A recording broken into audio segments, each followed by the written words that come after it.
Hello and welcome to the Retained Recruiter Show. My name is James.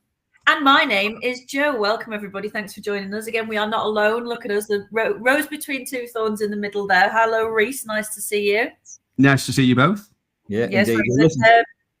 James is going to introduce you in a way better way than I did.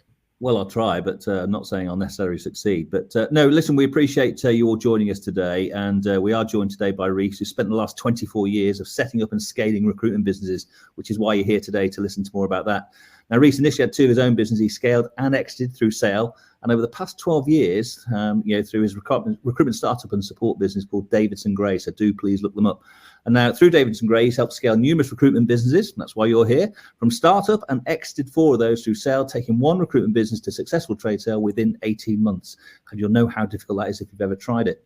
Now, recently, Reese has shown us his scaling skills through a non-recruitment business working in partnership, founding a tax rebate business called Gorilla Tax, which rebates from startup to securing over £1 million of tax rebates every month. Well, that sounds like a lot of money. Within 12 months of its launch. And Reese has also spent time at Cranfield's Business School, initially as a student on their business growth, but he was so good they invited him back to work alongside their tutors on future business growth and scaling programs. Well, Reese, if that's not an introduction, I don't know what is. So, welcome. Sound like me. It's that. It's like, did I do all that? Yeah. Hello, you crammed a lot to your short life because I know you're only 22. You just had a tough paper round. Well, yeah. This is all fake. I've dyed it because grey's the thing at the moment. Just a filter, a beard filter. Indeed. So Reese, welcome. No, so thank you for inviting me. Thank you, Jo. I think last time we met was a long time ago, wasn't it? When we were doing the what was it? It's called now, the institution, the recruitment institution thing we were doing. Yes, it was. Yeah, many years ago.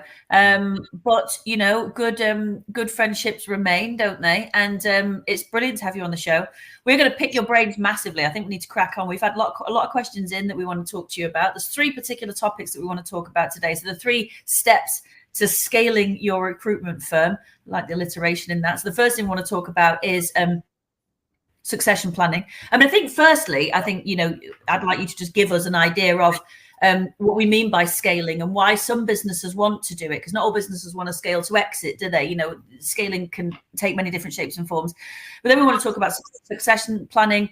We want to talk about smart marketing, and then we want to talk about growing your leaders in your business. So we've got a lot to get through, and probably not enough time. So we're going to talk fast. Yes, absolutely. James, what we're going to kick off with?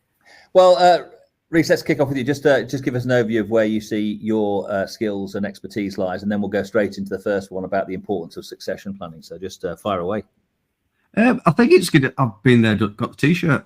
I did it myself. I built the 2 businesses that I built through to sale. And that's why I do what I do now with Davidson Gray, because the amount of learning I got hands-on, I wanted to cascade down to other people, because I made a lot of mistakes, but pain is a better teacher than pleasure. So I learned a lot through getting it wrong, and then learned a lot through getting it right and seeing the results of getting it right. So because I've scaled the business that I had, and then I've got the benefit of working now in Davidson Gray, where all I'm doing now is really the strategy of mentoring. I've got a team that back up and do the support for the accounts and the markets, that kind of thing. But I'm working all the time on strategy. So I'm getting better and better and better, because I'm redoing it with different businesses. So rather than using the same blueprint of the businesses I've had before, I'm working with different personalities, different cultures, different markets, and being successful in all of those. So I'm becoming a more rounded business professional. You mentioned earlier on I did some studies at Cranfield, which I thought was amazing, because I thought you could self-teach being an entrepreneur, which you can to a degree, but it is actually a skill. It's a brand new job. So that's part of the failing I think a lot of recruiters have, is they wing it to a point and they get caught out. And if you're scaling a business, you'll be going to a new job constantly all the time as the business grows. And how are you going to know how to do that new job if you've never done it before?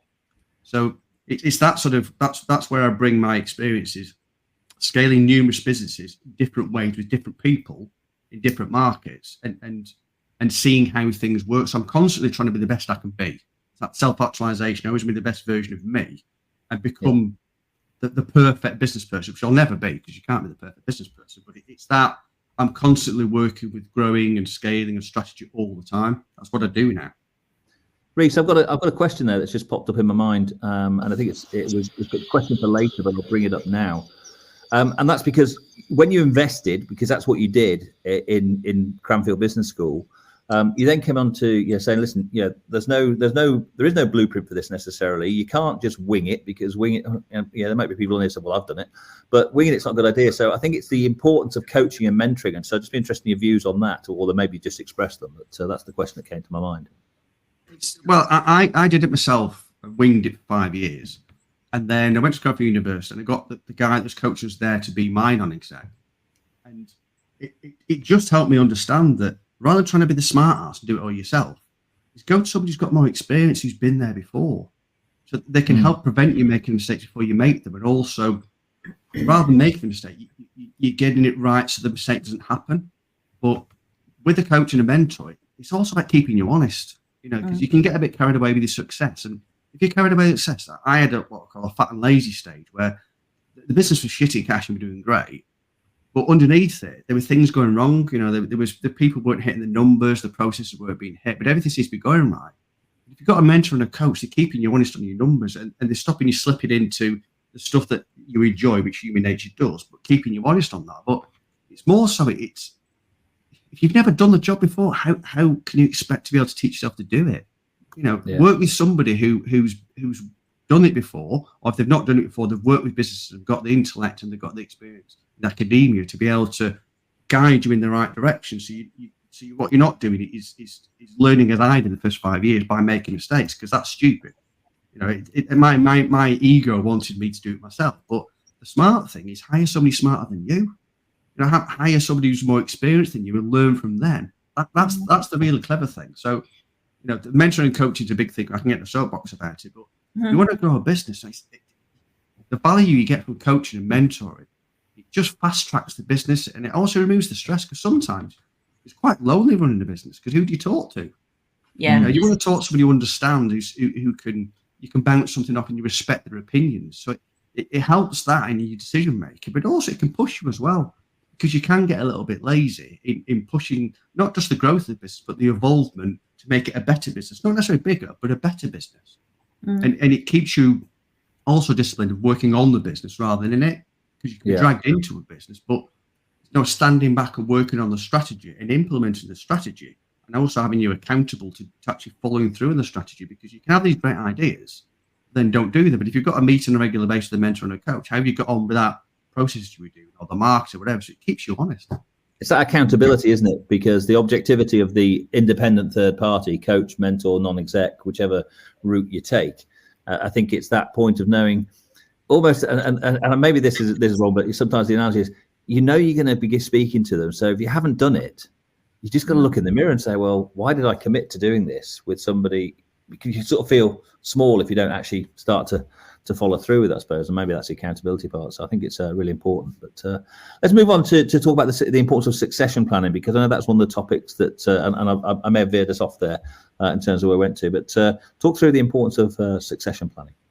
I think if you're not going to succession plan, then you can't expect to do everything yourself. You need to have people that could be, if you're going to grow the business, you can't continue to grow and do the same job. So you need people to be able to do the parts of the job that you have been doing. And that is looking at the succession of people taking on part of the task that you do now, which is easy to want to hold on to, but all you do is you're holding the business back. If you want to continue to have your fingers in all these pies, then you're going to slow the business back. So you're with a blockage at the end of the day. So if you're looking at succession planning, it's coaching people, getting in a professional coach, because a lot of leaders think they can coach themselves, but coaching is a skill. It's really difficult coaching. I mean, Joe, obviously you will know, you're a professional coach, but it's very difficult to get people to think for themselves. And if you're going to succession plan, people have to be able to make decisions themselves without coming to you all the time. So you've got to allow these people to have the empowerment to do the jobs, and allow them occasionally to make mistakes, but also trust them to be able to do the specialist areas they're working on, or trust their decision making. Because if they don't feel as though that confidence and the freedom to make the decisions, then they're not going to be able to grow into the position behind you. Because if ultimately you do want to sell the business, the business has to work without you there. Nobody wants to buy a business if you're part of it. But also, do you want to be there in 5-10 years' time, 5 days a week? So if you don't succession plan, then you're tied in the business, because the business revolves around you. And if a business revolves around you, it's a weak business, because what happens if you become ill, or you lose motivation, or whatever it might be? It can't be all about you. A successful business should be a business that works without you. You're there to add value, but it's got to work well without you there. Okay. Joe, have you got a question there? Because I've got one if you haven't. I have got a question. Yes. Well, then let me go, 'cause I've been holding. In a holding pattern. This is like London Heathrow. My first question is, how important is it that you have the right people in your business? Because you can't just succession plan with anybody in your business. And I think Michael in the comments has mentioned this point as well.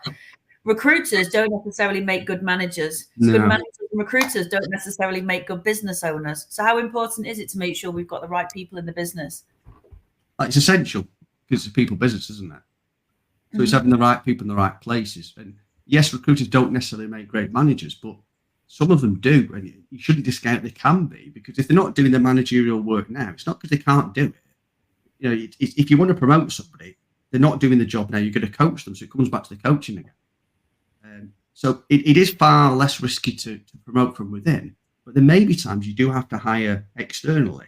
Now, certainly if you're looking at, say, a finance position or a marketing position, you will hire externally. But if you have a good leadership development program, you should really be able to grow your people. It's assessing the right people with the right skills and the right motivations, the people that have got the potential to do those jobs. And that's when it comes back to base things like looking at what you actually want from that person. We're looking at a job spec. What's the job spec of that person? Because we don't write job specs. Recruiters do. It could be useless. If you're looking at the skills you want from that person, it's looking at the potential they've got. Now they've got the desire to actually do it. But again, it comes back to coaching. So if you can promote from within, that's always the safest, rather than bringing somebody in because it's an unknown entity. But at times you will need to. And it's understanding at which point you haven't got the right people in the business and you can't do it. And certainly if it's specialist things, because as a business grows, you don't need a finance manager initially, but in time you will. In time you'll need a finance director. At that point, you may well need to hire somebody in. Similarly with marketing or HR, you're not going to get those from within. But it is critical to make sure you get the right people, but then ensure they are performing. And that's where a non-exec can come in, is to help you understand if they are performing, rather than if you bring somebody in and they're not performing, you feel it's a failure on you. And again, it's not about you. So if the person's not performing, it's nice to have somebody there as a sounding board to say, okay, I've hired in this 100 grand a year FD or this, marketing director 100 grand. It's not an area I'm an expert in, but how do I make sure that they are working? So again, the non-exec comes into that.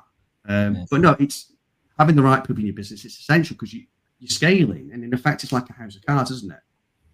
Or also you could say a chain is only as strong as its weakest link. So if you've got somebody in the business that isn't performing, and they're there because they've been there 10 years, but they're not doing the right job, then you've got to make sure that either they get the coaching or the skills, or they move to a different position, or if it's a change of attitude, whether they actually need to leave. Because as a business grows, sometimes people have to leave. They're no longer right for the new business. Because as your business grows, it's constantly becoming a new business. Yeah, but it's very difficult to know that if you don't have a plan, isn't it? If you don't have a plan in place for your business that identifies these trigger points, at various different stages, because it takes a long time to succession plan. The clue's in the title. It's not something that's going to happen overnight. So if a business is looking to grow, what kind of plans should they be putting in place? Just sort of top level tips on what should they be considering. Joe, before we just go for that, just one thing I want to say about performance and coaching is, one of the things we do here at iIntro is we do help people with the performance, and obviously we provide coaching and support to those people. And if ever you need to get in touch with us, or we want to sort of download and have a look at what we do, there's a little thing above the screen saying www.retainedroadmap.com, and later on there'll be flashing a thing that says, hey, if you want to have a chat with us about how we can help you improve your performance, improve your cash flow, all the important things to succession planning and leadership that we're going to be talking about, and then please do get in touch with us. But Joe, back to you. Yes, planning. Reese, give us some top tips. What should businesses be looking for when they're planning to grow? That's a tough question. It's looking at the strategy, looking at the business you want to be and how you're going to get there. And I find that if you have a regular meeting, again, I keep using the term keeps you honest, but it's having somebody to ask you the questions to make you think. Where do you want the business to be in a year? What does success look like? what are your pain points? What is your barrier to growth? What's the biggest challenge you've got right now? And it's reviewing your business plan, because your business plan, if you write it now, then in a year it's out of date, because your business is constantly evolving. You're reacting to opportunities, you're reacting to setbacks. So it's regularly reviewing the plan and making sure you're on plan, but taking opportunities and making the most of them. So it's reviewing that and having a group of people you can talk to review that and make sure it's on plan, and setting tangible results that you're hitting the plan. So it's not just numbers of people. It's are you the market leader? Is your marketing working? Okay, you might have 5,000 visitors to your website every month, but are you getting candidates? Are you getting clients from it? So it's reassessing that plan on a regular basis, but it's actually having a plan. It comes back to what I said earlier. It's very easy to continue to work in the business rather than working on it.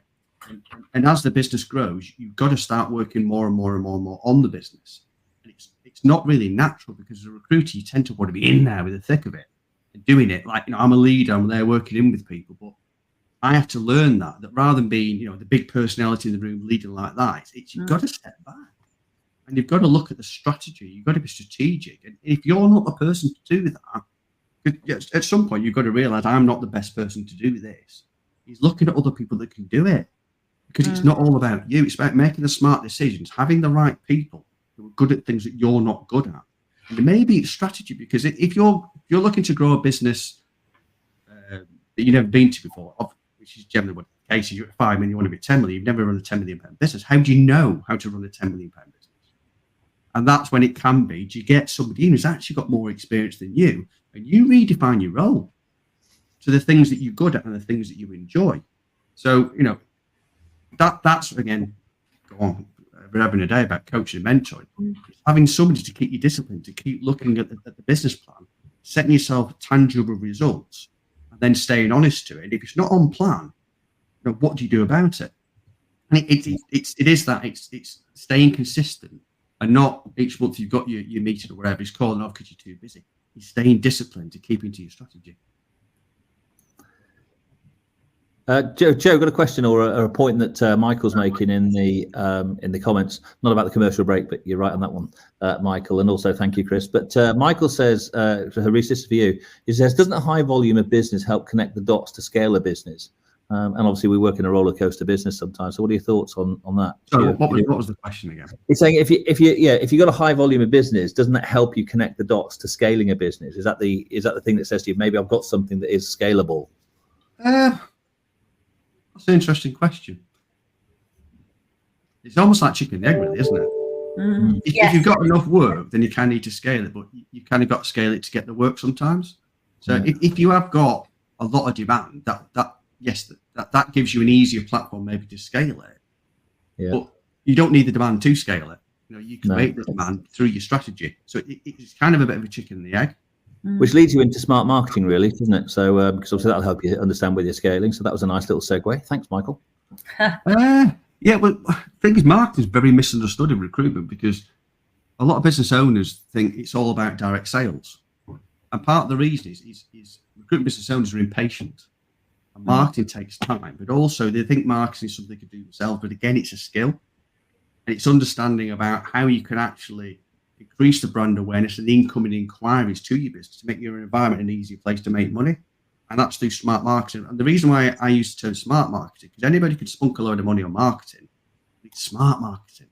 And how do you know the difference between spunking the money and actually having smart marketing? It's measures. You've got to measure the result of your marketing. And that's where people get lost with it.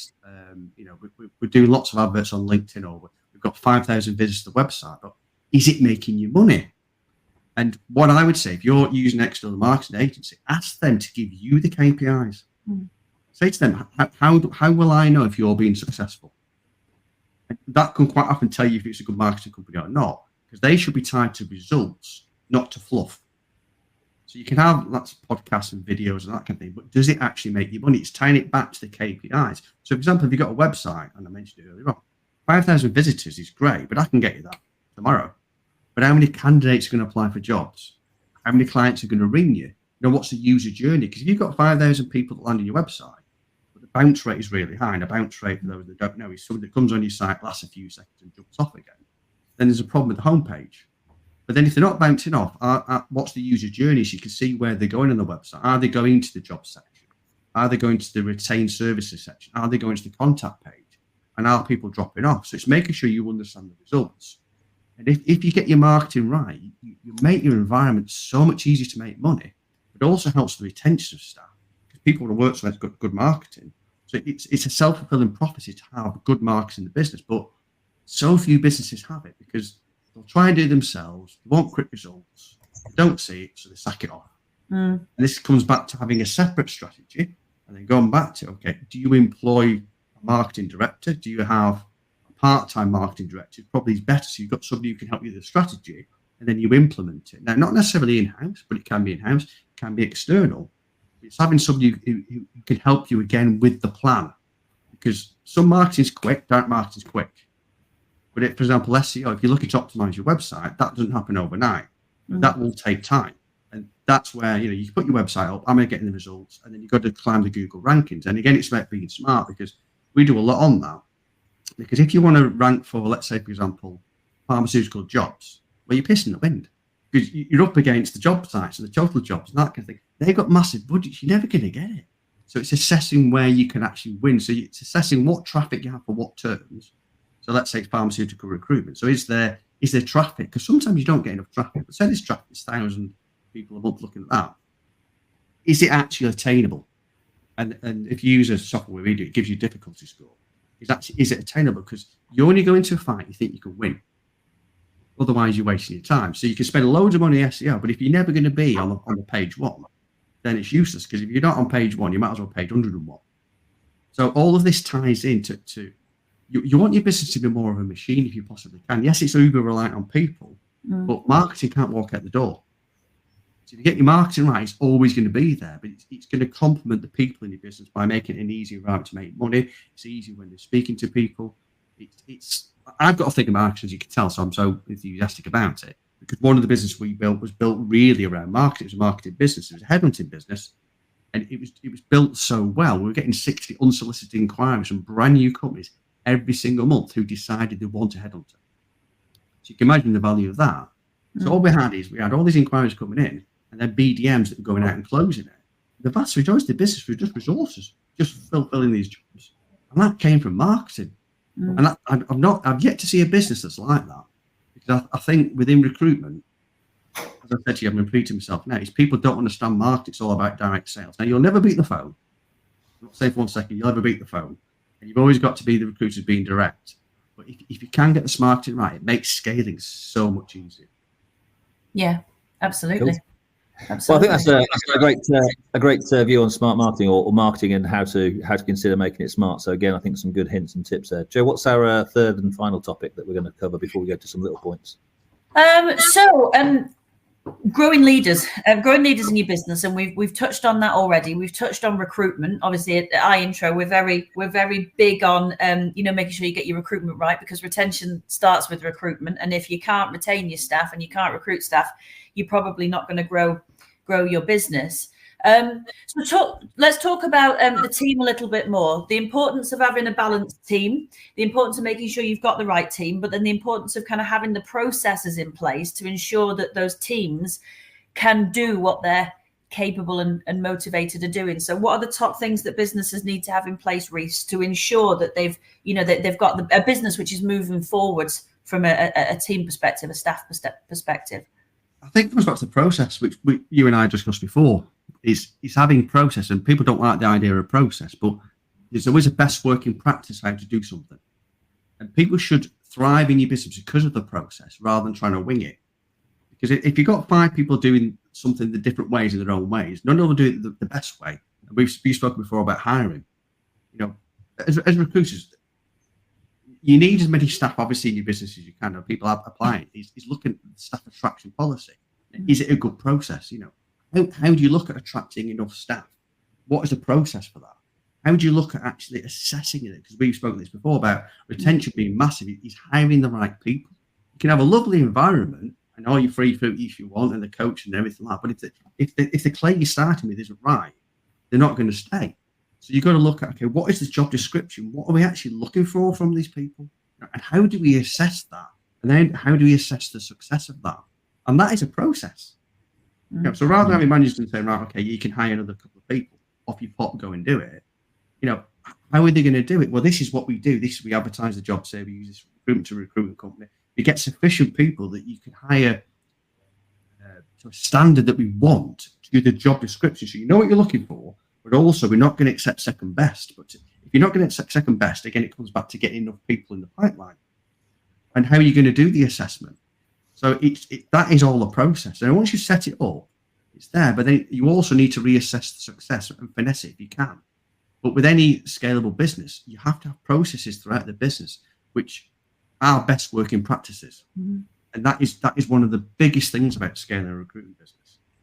I think it's having documented as well, isn't it? Because sometimes you say a process. I mean, I think that can scare people and say, well, what does that mean? But I think it's about documenting it so that the scalability comes. And you mentioned earlier about the fact that you've got to be able, the business has got to work without you. And so documentation process is really there. And I know, Reece, you're quite popular on talking about a topic where, you know, where sometimes you see the telltale signs when growth changes the culture of the business, because you only start out and it can be, you know, you and a few mates. But then as you grow, it can sometimes grow beyond you. So what impact can that have on the business? Well, the thing is, your culture sometimes has to change. Because as you just said, you know, initially it's you and your mates, and then it says, okay, we've got to get a bit more professional now. So sometimes your culture has to change. But this comes back to what you mentioned earlier about leaders. You know, people think of leaders in different ways, but the leaders you want in the business are the cultural leaders. You know, they're not just following the process of hiring the right staff, but they make sure the culture is there. You know, it's the leadership and development. You know, do people still want to learn? Do they want to be the best? And this is where, going back to saying earlier on about the foundation of a business, is actually, what is your culture? Because how can you look after your culture if you don't know what it is? Yeah. So what is in our culture? And people again think culture might be teamwork and getting on with people, no politics. But the culture can be using the database properly. You know, everybody wants to use the database properly because they get value from it. It can be that desire to learn. So you're having regular coaching, regular development. People want to learn. People want to be the best they can be. But you've got to assess what the culture is and make sure that you can stick with it through the leaders. So what I recommend is maybe every 3 or 6 months, you revisit the culture and say, okay, are we still the culture we want to be? And does it need to change? But also, what I found handy is if you pull in a few people at the coalface every now and again and talk to them about the culture and check whether they're feeling it. So what you haven't got is a load of yes men and women that tell you the culture is great. You know at the coalface. Now, you don't necessarily need to do that yourself. But it's hearing from the people within the business multi-levels that the culture is still the same. But like I say, the key thing is understanding what your culture is. And it's not just everybody gets on well, they get on and, you know, there's no backbiting and people share candidates, that kind of thing. It is actually looking at it in a more tangible, strategic way, which comes back to, again, maybe having somebody with experience helping you to understand what the culture is and at what stage does that culture need to change. And once you've gone from, say, a few people, as you mentioned earlier on, and then you've got multi managers, and then you need multi-level management, and then before you know it, it's getting right. The culture can't be quite the same. We've got to make sure we have the correct processes for appraisals. We have the correct processes to make sure that we're not falling foul of any policies and people coming back. You know, and also sometimes you find that the people that were part of the culture at the beginning might change. And you can't ignore that, because if you have somebody existing, or more importantly, you have somebody in, who's a cultural assassin, it don't matter how much they bill, they're gone. It's FIFO time, you know, fit in or fuck off. You know, you have that conversation with them, because exiting somebody in your business is a big deal. So you should give them the chance to be able to change or leave of their own volition. But if you've got somebody in that's going to damage your culture, no matter what the bill or who they are, you've got to be ruthless, because you're looking at the greater good for everybody, not just that one person. Yeah. Joe, final question before we wrap up. I think it's going to relate to what perhaps Reece was just talking about there in terms of being ruthless. Yes, it is. So I suppose to boil down what you're saying there, people that are in your business tend to have two things: attitude and actions. So if you've got someone who's a top biller but has a bad attitude, then that needs looking at. What about someone who's got a great attitude but is underperforming? That's a tough one sometimes. I think I've certainly been there. But you've got somebody and their attitude is spot on, and they seem to be doing everything right. but they're just not making enough money. And it's difficult because sometimes you can't produce if the attitude is spot on and they're just not performing. Unfortunately, sometimes it just doesn't work out. Clearly, you need to look at why they're not. You need to be every single opportunity. You have to do what you can, coaching, training, troubleshooting, desk reviews, the whole thing. But if somebody's not performing, again, I don't like to use the word ruthless because I don't count myself as a ruthless person, but you've got to be ruthless to protect the greater mass. And for example, what I always advise that you do when you grow in a recruitment business is have a minimal level of billings.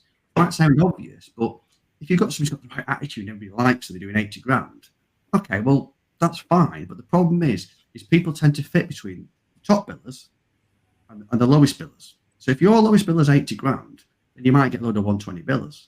If your lowest biller is 140 grand, then you get more 160 billers. And what you've got to maintain those standards.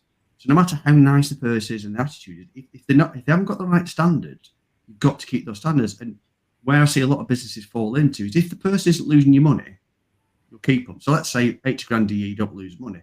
Well, no, that's not good enough because what you're trying to do is create a winning environment where you've got top performers throughout the business. People want to stay there because look around, all they see the winners. People that are big billers. Because I've known good billers. I've left a business because they said the people weren't that good. I want to work with it. It's like joining a football team. If you want to join a Man City or a Liverpool, you want to be in a team full of success. You don't want to be in a team that isn't winning. And that's where you've got to be very protective, and rather than use the word loose, protective of the greater good, and keep those minimum standards and make sure you've got some big billers because people want to see what they can achieve, what they can attain and what is possible, but keeping that minimum level. So unfortunately, sometimes if people have got a great attitude, do everything you can so it's demonstrable you have. If they're not good enough, they're not good enough. I think those are the challenges when you're trying to scale up a business. And Reece, I'm sure we could talk for hours, but obviously people have come in on that. It did. Listen, we covered areas about succession planning, about growing leaders in your business, smart marketing, lots of other things to talk about. As you can see, we'd love to talk to you as well. But I hope from your listening today, you've actually picked up a few hints and tips that are going to help you in scaling your business. And obviously, if Reece or ourselves can help you in any way, then please do get in touch. So I'd like to say thank you on behalf of us all here at the Retained Recruiter Show, Reece, for your time and input today. Joe? Can I put my own YouTube? You can find me on YouTube. Recruitment Podcast, Reece Jones, and you can hear me talking similar crap on that as well. Hours and hours of it, but it's not crap. It's excellent stuff. So Reece has got his podcast. Obviously, Reece is very prominent on LinkedIn as well. So if you're listening or watching this, do come and find us on LinkedIn. Reece, will you come back again? Will you do? I'd love to. It's absolutely flowing, and you're quite right. I think we could have carried on for quite some time. So no, I'd be more than delighted to. Brilliant. We would love to have you again. But no, it's been great. Hopefully it's been useful and insightful for people that have watched as well. Indeed. So listen, thanks very much, everybody, for listening in today. We look forward to seeing you again. Look out for our next communiques about the next Retained Recruiter Show, which will hopefully be at the end of this month. It may just be Joe and somebody else, but we'll see what happens there. But in the meantime, thanks very much for watching. So it's goodbye from me. And it's goodbye from me. And the obligatory wave that you do on social media and video calls.